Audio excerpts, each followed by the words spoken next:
Hello. I am hoping this is starting in the right place. Um, my apologies if it isn't. Hopefully, this is the event that you were all expecting, that this is my Facebook Live event regarding an honest talk about domestic violence. Again, if it isn't, I apologize. If I somehow started a live video and it's not in the right place, just chalk that up to just not being cool enough to know what I'm supposed to be doing. Anyway, for any of you who are going to connect to this live or who have um, are going to watch this as a recording, let me just start by introducing myself. My name is Kristen Paul. Most people call me Chris. And I am appreciative of having you here. This is going to be a talk about domestic violence in honor of the National Domestic Violence Awareness Month, which is the month of October. And I want to preface this for any of you who haven't heard me talk about it in person by saying that this conversation will be triggering for some people. And if you are triggered right now by trauma in your life or by domestic violence that may have happened for you or any kind of abuse that you may have been subjected to, then this just may not be the video for you to watch. And please don't feel obligated to do so. I think that it's fine not to. The last thing that I want to do is to have this be further triggering for you. So that being said, I'm going to go ahead and get started. So again, my name is Chris, and I want to start out with some things that you may or may not know just by looking at me, but I want to put my story in a little bit of context. I am presently a middle-aged woman. I am 48 years old. I grew up on Long Island in New York. I was raised in what would probably comfortably be called a middle-income family. I had two parents. They were married. I don't think anyone would describe their relationship as having been abusive. My father was very devoted to my mother, and likewise, I think my mother to my dad.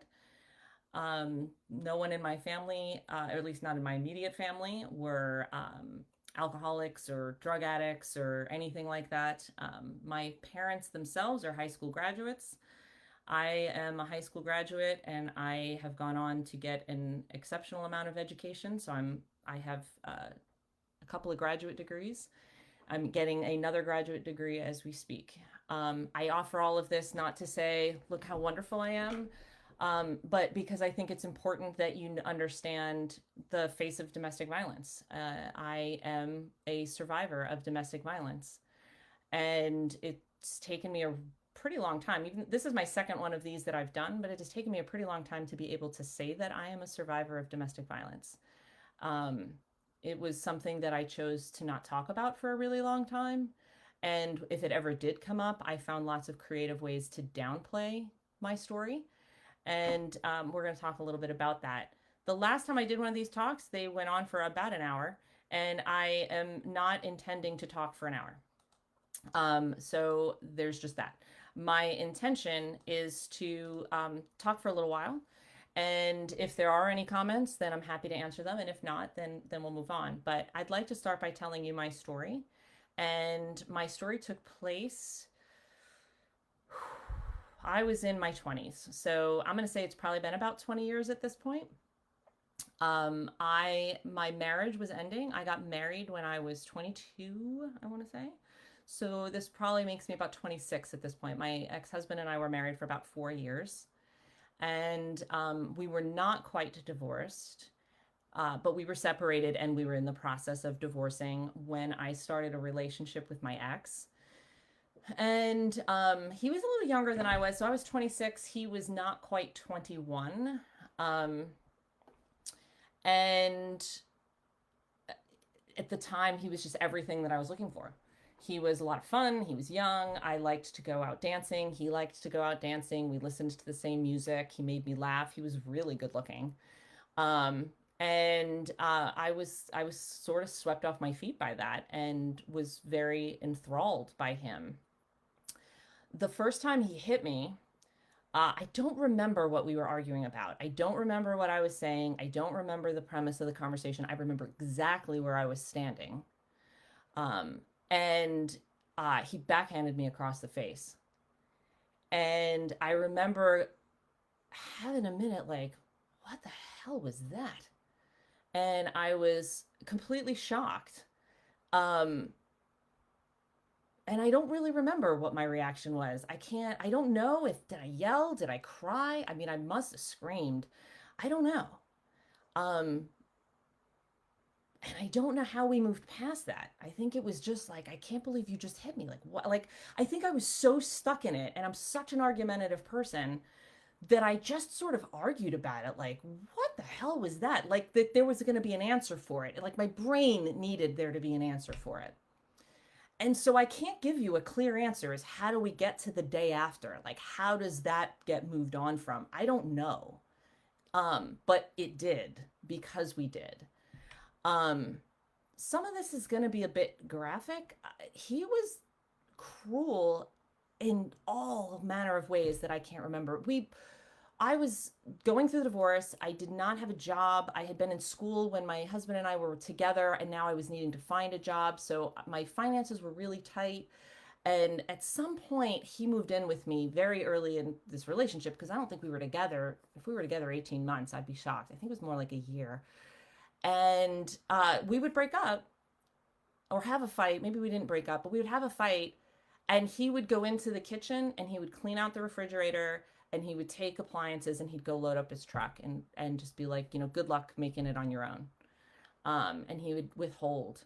Um, that was one of the cruel things that he did. And I was just, because I'm just really stubborn. I really did not want to admit I was having a hard time or that what was happening to me was happening to me. And I would just be like, whatever, you're a dick. And that would be the end of that. And I would just sort of move on. Um, in another instance that he was just weird, like subtle things that were weird.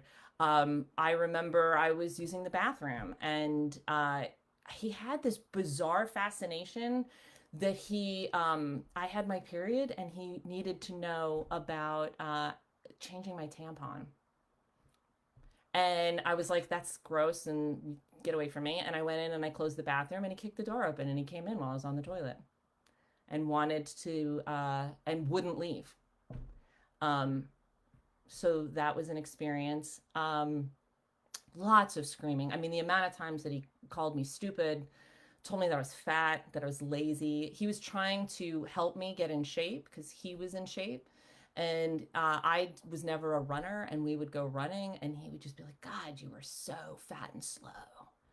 And I've not necessarily ever been described as skinny, but I can assure you I've never been fat. And I don't know that that would matter. See how I do? I'm still doing that after 20 years. It doesn't matter. Um, One of the more pinnacle moments for me that was just the high, like even looking back on it, was just incredibly the most insane. We were having an argument, and I don't remember what it was about, but I do remember I was at one end of a hallway. I was in a bedroom in one end of the hallway, and I'm yelling at him down the hallway. He's sitting on the couch. And this is in time when I know he was being, whatever we were fighting about, this was definitely a time he was talking about me being a slow fat ass. And there was more to it than that, but I don't remember. That sticks out because I remember that I zinged him and I said something really witty because I always need to be witty. And I said something like, well, but I can practice and get faster. Like, you're always going to be an asshole.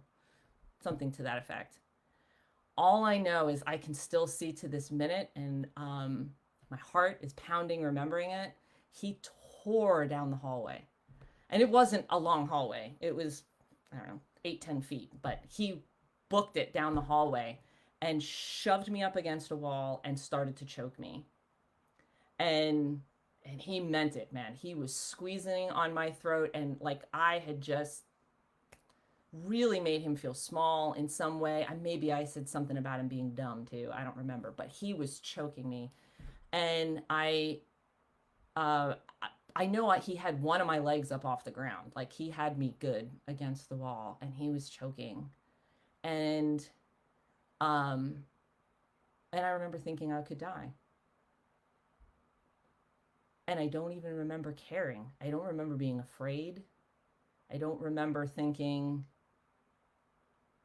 like I had to fight for my life. I don't remember having any of that. Um, I just remember thinking, well, this is it. He's gonna kill me. Um, and then he didn't. I don't really know why. I don't know what exactly happened, but it was not the end of it. And we were in our spare bedroom, and I think I must have been sitting on a bed or something. I don't know what I was sitting on. Um, but I got away from him, and I was sitting there, and he got right in my face. And he just started saying all kinds of crazy, ugly things about me. Um, and I don't even remember them. But I just remember I struck him. I reached out and I hit him, and I think I got him in the throat. Um, and I wanted to hit him. I mean, just to be clear, I wanted him to shut up and get out of my face. I was like afraid of him, but I hated him. And my thought process at this point was to hit him. And he reared back when that happened and head butted me in the face and broke my nose. And I let out a scream that they had to have heard for miles. And the neighbors came running.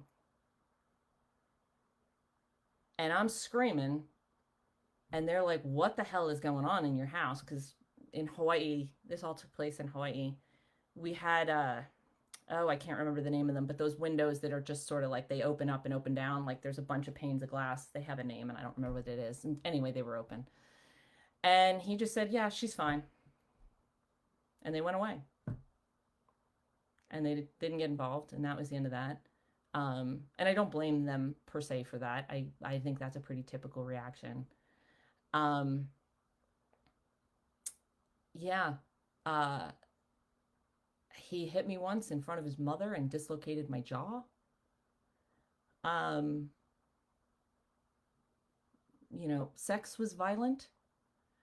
Um, we got into an argument, and he took a baseball bat and started smashing the front of my car. Uh, yeah. All the things.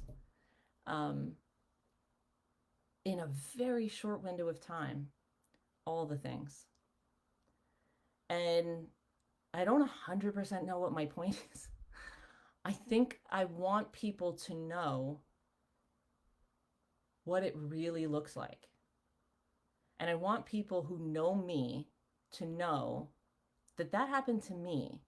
It didn't happen to me. I was not some, young person who was naive. I was at that point already educated, and it happened to me. This is the face of domestic violence. It is everybody's face.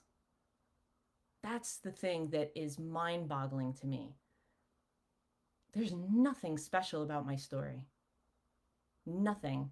And I think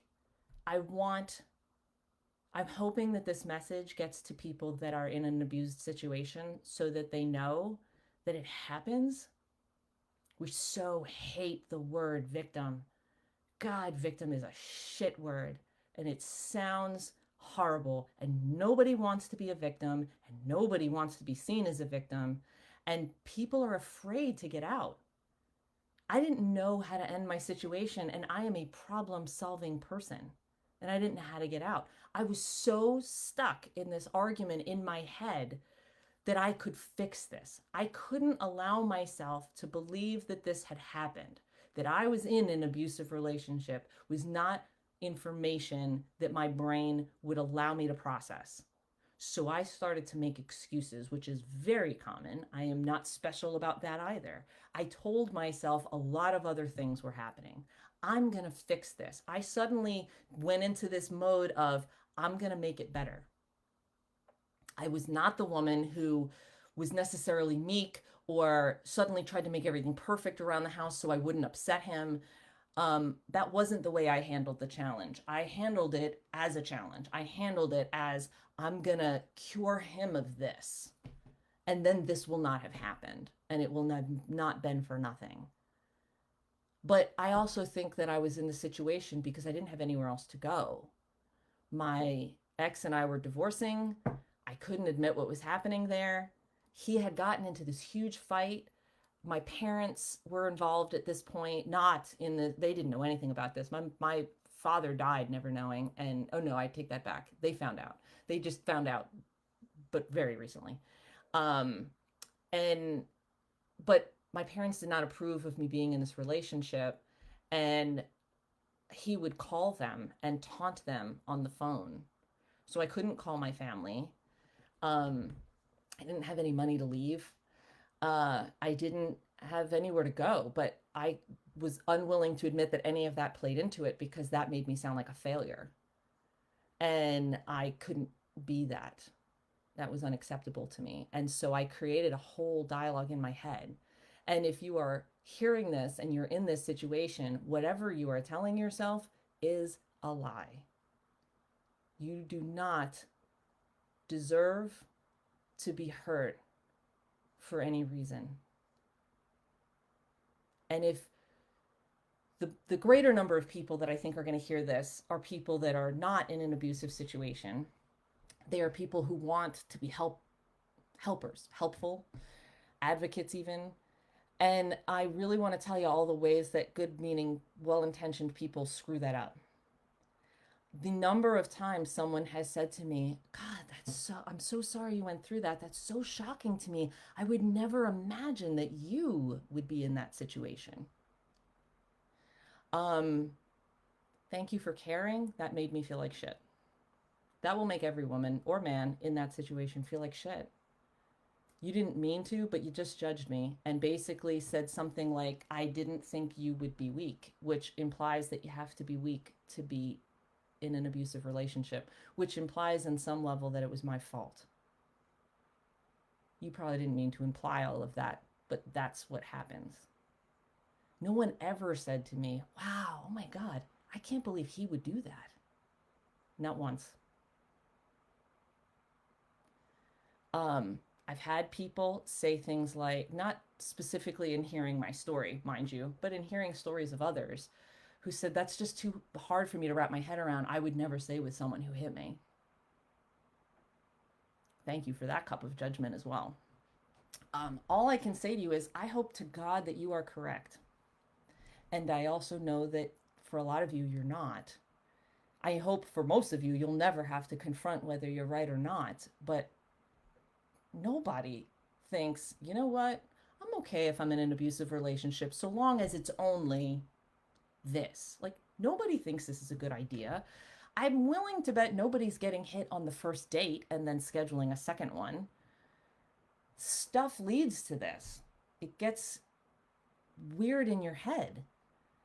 I remember calling a friend after some incident in which I got hit. And the friend, I didn't have that many friends in Hawaii at the time, so the friend was actually his friend. But we were both friends with him, but it was his friend. I became friends with him through my boyfriend. And he came and he picked me up and we sat and we talked and he held my hand and he was my friend. And he didn't do anything, but he showed up and that meant something to me. And then when my ex left the country for a military experience, I took that as an opportunity to kind of get out. And I got involved with someone else, which was not the best choice. I didn't have the strength to do this by myself, if I'm being honest. I didn't know that then. Maybe at the time I would have said something else, but I didn't have the strength to go out on my own. And someone else was interested in me and they were a kind person. And I used that as my way to get out of the relationship. And the guy who had come to pick me up told him about it. I don't know how he found out about it. He must have seen us somewhere and ratted me out in some way because it was all very bizarre. And when I confronted him about it, his answer was the situation that I struggle with, because I said, why would you do that? You know what he's like. You knew what my situation was. And he said, yeah, but you know what? How bad could it be because you stayed? Okay. Um, People stay and you don't know why. And they don't always know why, but there's always a why. And never let that be a reason to think that this didn't matter. Never let that be a reason to think it can't be that bad. Never let that be a reason to not try to help and to not be compassionate and to not try to be there. Um, People stay for all kinds of reasons. Uh, it was the worst time in my life. And the thing about it is, it's not a one and done. It's not like, okay, I did that for 9 months and now I got into another relationship and everything's been fine since then. It is not, and it has not. Um, Violence was now a part of my life in a way that it never was before. I became more aggressive in arguments. I became less tolerant of other people. I became afraid in a way I didn't know that I was. I became much more watchful and much less trusting. And I didn't know. In essence, I became a very unhappy person. And I didn't know. Um, and I could be cruel. When I felt somebody hurt me, specifically someone I was in an intimate partner relationship with, I could be cruel. And again, I don't think this was a conscious thought, but on some level, it was like, I'm going to zing you before you zing me. And I think some of it was, I hope you break up with me because this can't end well. So I just tried to push people away. I struggled to have successful relationships for years and didn't know why. I don't think I ever hated men, but I never trusted them either. Um, One of the things that I had to realize is that whatever road I was on up until that day, I was, let's say, 26 years old, that person, and this is going to sound wildly dramatic, but that person died. Once I was a survivor of abuse, I was put on a whole other road to become a whole other person than the person I thought I was going to become. And I think my misery was spent in the years trying to figure out how to get back to the road I was on before and realizing that I just couldn't. No matter how hard I tried to be that other person, I didn't even recognize who I was before the abuse in my mental mirror.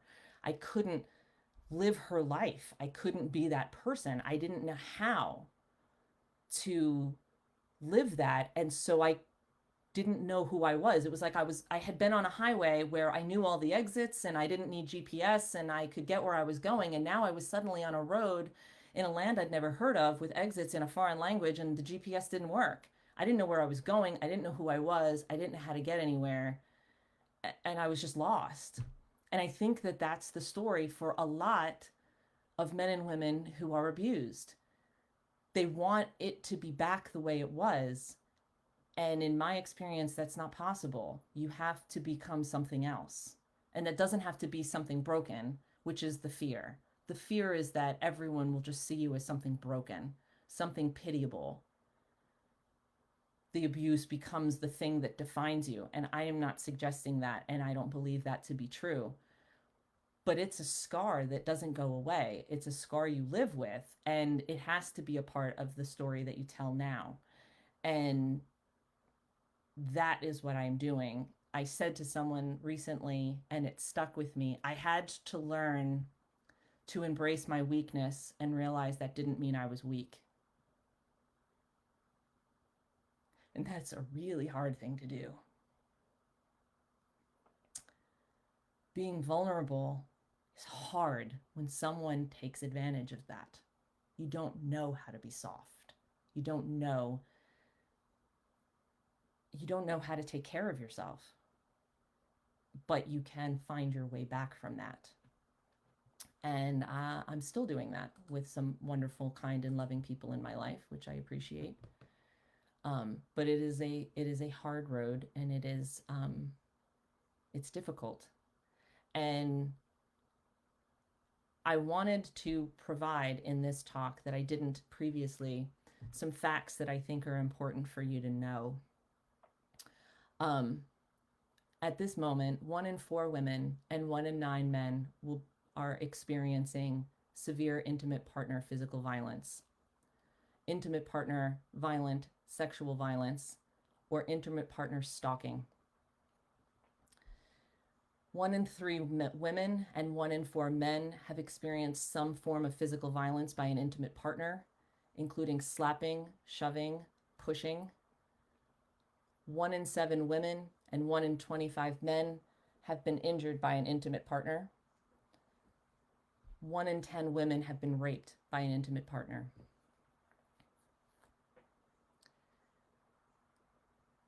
I'm not going to make this a story about how you feel about guns, but I will say that statistically speaking, the presence of a gun in a domestic violence situation increases the likelihood of homicide by 500%.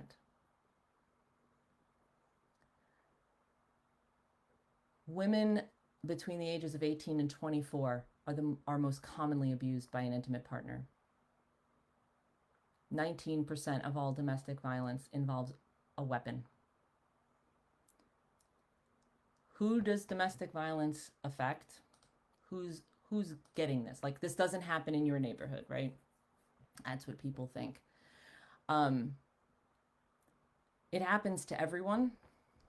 45% of non-Hispanic Black women have reported contact in sexual violence or in intimate partner violence.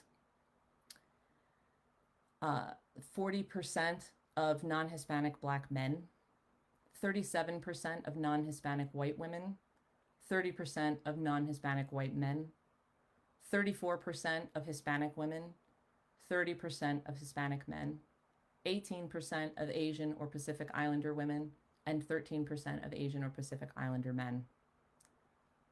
Almost 44% are lesbian women, 26% are gay men, 61% are bisexual women, 37% are bisexual men, 35% are heterosexual women, and 29% are heterosexual men.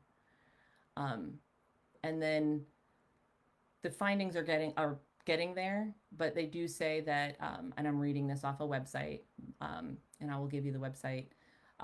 Lifetime experience with intimate partner violence ranges from 30 to 50% of transgendered persons. I don't think they have done as much research on that. This is data coming from the Connecticut Coalition Against Domestic Violence. There are a few other websites that I have looked at. People think this doesn't happen to men. It does. Physical violence, and not, as you can hear, not only in homosexual relationships or bisexual relationships, but heterosexual relationships. I know of men that have had things thrown at them, that have had their possessions broken. The new thing is to go on people's phones, and there's some programs and software you can download so that you can stalk someone's phone activity from a computer elsewhere. I've known this to happen to men and women. I want to talk about children. It has been my experience as a therapist and as an attorney that the courts have struggled with this, and I think not been successful. For years, if an abusive relationship was between, let's just say, the husband and wife, or the mother and father, or the parents, whatever the dynamic, but no violence directly to the children, that the perpetrator of the violence was still given full access to the children. So you would create a plan where the handoff of the children for visitation or what have you could happen in a safe way, but that the children were still allowed to go, and that was considered in the best interest of the children. I'm not here to argue that point. I just think it's important to know. 1 in 15 children are exposed to intimate partner violence each year. And 90% of them are eyewitnesses. I don't remember the statistics, so forgive me for that, but children who witness domestic violence, hitting, slapping, violent and abusive arguing, breaking, and property destruction are significantly at a higher risk of growing up to develop anxiety and or depression. Not to mention the trickle-down effect of abuse from children in future relationships when they have witnessed it. Some people will convince themselves that they are staying because, well, he or she is a good father or mother or partner to the children. And I don't want to split that up. And I'm cautioning you that that is a dangerous and slippery slope for your children.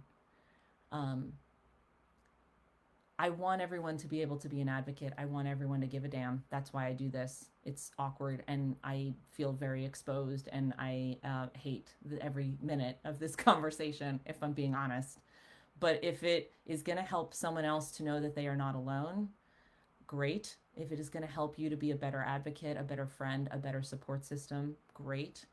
What I recommend when you are wanting to be a support system is to listen. That's the biggest thing. Listen without judgment. Offer an apology that that person had that experience. I'm so sorry you went through that. And then, since you don't know what to say anyway, because you don't, and that's why you tend to put your foot in your mouth, ask them what they need. What can I do? Because you can't make it better. Trying will almost always fail. If you see violence, if you hear violence, call the police. Intervene. Know that it is not always safe for you to intervene, though. So intervening sometimes has to be subtle. It can't always be in the moment. Sometimes your best approach in the moment is to call the police. If you go into a situation and you knock on a door that you're not prepared to knock on, outside of putting yourself in a dangerous situation, you might actually make it much worse for that person. Get someone who can actually do something to intervene. And if they send the police away, the next time that you have an opportunity, if you see that person, ask them, how can I help? That sounded bad. Let people know that they deserve better. You don't deserve to be spoken to that way. You don't deserve to make that noise, that scream that you make when you get hit and someone breaks your nose. Let people know you're a safe place. It will absolutely make a difference at some point. So, seeing no comments, I will offer this. If you have any comments or questions, feel free to write them. We've been on the phone, this call, for 33 minutes. In the last 33 minutes, 660 people have suffered in a domestic violence situation. We can do better. I hope that when this video posts, you will share this with people. I am happy to talk to anyone one-on-one, but that's pretty much all I came to say. So please raise awareness, talk about this, bring it out of the dark, bring it out of the closet, bring it out into the light. Watch in places where there are people that are in greater risk of harm. People who seem like they don't have connections to resources. People who seem like they don't have jobs maybe, so maybe they don't have a way of leaving. People who you see that stay home because they don't have a car. Just be mindful, be watchful, because it is happening, and it is happening right now. I hope all of you are safe. You are in my prayers, and I thank you for your support in watching this. Be well.